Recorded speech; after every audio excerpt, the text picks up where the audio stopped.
JD Vance-ის ბორტი ერევნის აეროპორტში დაეშვა. მრავალწლიანი პაუზის შემდეგ ამერიკის ვიცე-პრეზიდენტი სამხრეთ კავკასიას ოფიციალური ვიზიტით პირველად სტუმრობს. Vance სახელმწიფო მდივნის მოადგილესთან ერთად რეგიონში ეკონომიკური და სამხედრო შეთავაზებებით და შეთანხმებებით ჩამოდის, თუმცა პირველად კავკასიაში ვიზიტი ისე დასრულდება, რომ საქართველოს გვერდსაულის. არასოდეს არ ყოფილა მაღალი რანგის ვიზიტი ამერიკის შეერთებული შტატებიდან რეგიონში საქართველოს გარეშე და ვიზიტების 90% მხოლოდ საქართველოში ხორციელდებოდა. ეს რა თქმა უნდა იყო მთავარი ნიშანი ჩვენი სტრატეგიული პარტნიორობის და იმის, რომ ყველა ტიპის ურთიერთობა, რომელიც სამხრეთ კავკასიაში შავი ზღვის აღმოსავლეთ ნაწილში ამერიკის შეერთებულ შტატებს ჰქონდა, გადიოდა საქართველოზე. დღეს ვართ განსხვავებულ რეალობაში. ამერიკის ვიცე-პრეზიდენტის ვიზიტს პოლიტიკური და ეკონომიკური დატვირთვა აქვს. ესაა გზავნილი ჩინეთისთვის, რუსეთისთვის და ირანისთვის, რომ ამერიკული გავლენა რეგიონში ბრუნდება და ის ფსონს სომხეთ-აზერბაიჯანზე დებს, ფიქრობენ სპეციალისტები. ამას ემატება ეკონომიკური ფაქტორით, სომხეთ-აზერბაიჯანის სამშვიდობო შეთანხმებით და ტრამპის მარშრუტზე მუშაობის დაწყებით საქართველოს უალტერნატივო სატრანსპორტო ფუნქციას კარგავს, რაც ნიშნავს იმას, რომ ტვირთების და ენერგორესურსების ნაწილი საქართველოს გვერდის ავლით გაივლის. ამერიკის შეერთებული შტატები ბოლომდე ხელს არ იღებს, რა თქმა უნდა, სამხრეთ კავკასიის იმ დერეფანზე, რომელიც საქართველოსზე გადის, უბრალოდ ქმნის გარკვეულ სხვადასხვა დატვირთვას უფრო სამხრეთით და ცდილობს რამდენიმე ალტერნატივა შექმნას. ამასთან შეიძლება ეს იყოს ერთგვარი მინიშნებაც იმაზეც და ხაზგასმაც იმაზეც საქართველოსათვის, რომ გარკვეულწილად საქართველოს არ იფიქროს და არ მიიღოს ეს იმის ნიშნად, რომ ამერიკული ინტერესები სამხრეთ კავკასიაში ამ კონკრეტულ შემთხვევაში კი საქართველოში სრულიად გაქრა. ამერიკის ვიცე-პრეზიდენტი სომხეთსა და აზერბაიჯანში კონკრეტული სამხედრო და სავაჭრო წინადადებებით ჩამოდის. ამ დროს კი ქართული ოცნება შტატების პირველ პირებთან რამდენიმე წამიან კომუნიკაციას ეიმობს. ამ კომუნიკაციის საფუძველზე კობახიძეს ოპტიმისტური მოლოდინი შეექმნა. ჩვენი სურვილია სუფთა პროცედურიდან და კონკრეტული სამკვლევით აღვადგინოთ სტრატეგიული პარტნიორობა ამერიკის შეერთებულ შტატებთან, ის სტრატეგიული პარტნიორობა, რომელიც წინა ადმინისტრაციამ თავისი მიზანმიმართული პოლიტიკის შედეგად და კულმინაციის სახით შეწყვეტა, შეაჩერა საქართველოსთან. ეს არის ჩვენი გაცხადებული მიზანი.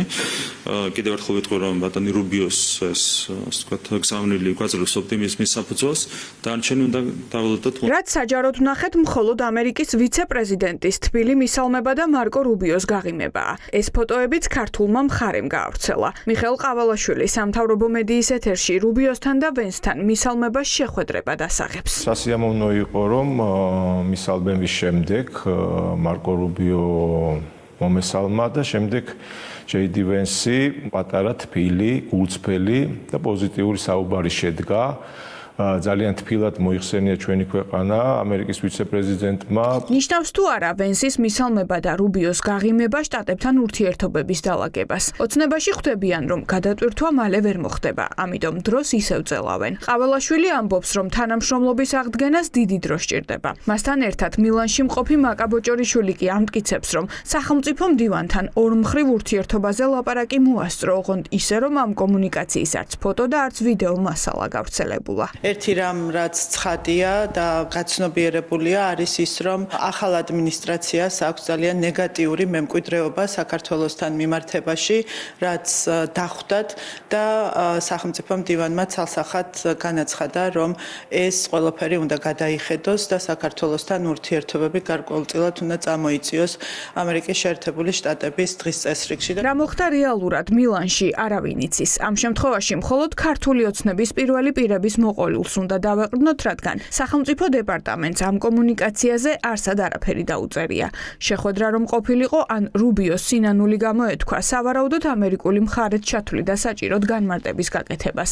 თუმცა ასეთი რამ არ მომხდარა. არ უნდა იყო გამოცდილი დიპლომატი, რომ გესმოდეს, რომ დერეფანში ვიღაც თუ ხელს ჩამოგართმევს, ეს არის უბრალოდ ზრდილობა და არასტრატეგიული ურთიერთობა. რაც შეეხება ამერიკის შეერთებული შტატების დღევანდელი ადმინისტრაციის სტრატეგიას, ჩვენ ვხედავთ, რომ მათ ფაქტიურად ჩაანაცვლეს საქართველოს ჩვენი მეზობლებით, იმიტომ რომ ჩვენი მეზობლები განსხვავებით ივანიშვილის რეჟიმისგან აღმოჩნდნენ სანდო პარტნიორები. აღიარება იქნებოდა მაშინ თუ ვენსი ჩამოვიდოდა საქართველოში, საქართველოს ინტერესები იქნებოდა დაცული, ამერიკის შეერთებული შტატები იქნებოდა ჩვენი უსაფრთხოების გარანტი, ერთ-ერთი ყველაზე ძლიერი სახელმწიფო და ეს იქნებოდა ზუსტად ქართული ხალხის და არის ქართული ხალხის ინტერესი. ფაქტი ერთია, საქართველოს დამოუკიდებლობის მოპოვების დღიდან რეგიონში შეერთებული შტატების მთავარი სტრატეგიული მოკავშირე იყო. ამ მოცემულობით კი მისგან ყველაზე შორსაა. ჩვენ ქვეყანას ვაშინგტონის პირველი პირების არაერთი უმაღლესი დონის ვიზიტი ახსოვს, მათ შორის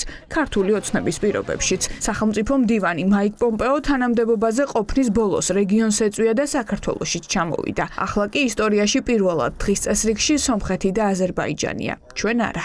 არაფერი არ გაუკეთებია ივანიშვილის რეჟიმს იმისთვის, რომ თუნდაც სუფთა ფურცლიდან დაეწყო ურთიერთობა შეერთებულ შტატებთან. არ შეხვდა ელჩს, რომელსაც ჰქონდა პირდაპირი გზავნილი პრეზიდენტ ტრამპისგან. შეურაცხყოფელი წერილები ირაკლი კობახიძემ მიწერა შეერთებულ შტატებს ყველას ალბათ კარგად გახსოვთ. მათ შორის კარის ფილოსოფოსი უკვე deep state-ის მთავარ შემოქმედ პირად ნათლავს პრეზიდენტ ტრამპს. ერთადერთი გზა რომ კრიზისი განიმუხტოს და ამერიკასთან ზუსტად იგივე ურთიერთობებში შევიდეთ, როგორც არის ახლა სამხრეთ კავკასიის ორი ქვეყანა აზერბაიჯანი და სომხეთი, ქართულმა ოცნებამ უნდა გაიწვიოს ის კანონები, გაათავისუფლოს პოლიტიკური პატიმრები და ახალი არჩევნები ჩაინიშნოს. ეს არის მათ შორის ამერიკის მოწოდება. საქართველოს ქართული ოცნების პოლიტიკის გამო ვაშინგტონის დღის წესრიგში ჯერჯერობით მხოლოდ ნეგატიურ კონტექსტშია. ჰელსინკის კომისიაში უამინდობის გამო გადადებული ბრიფინგი 4 შაბათს თბილისის დროით ხამის 11 საათზე გაიმართება, სადაც დეტალურ ანგარიშს წარადგენენ, როგორ არღვევს ქართული ოცნება ჩვენს ქვეყანაში ადამიანის უფლებებს.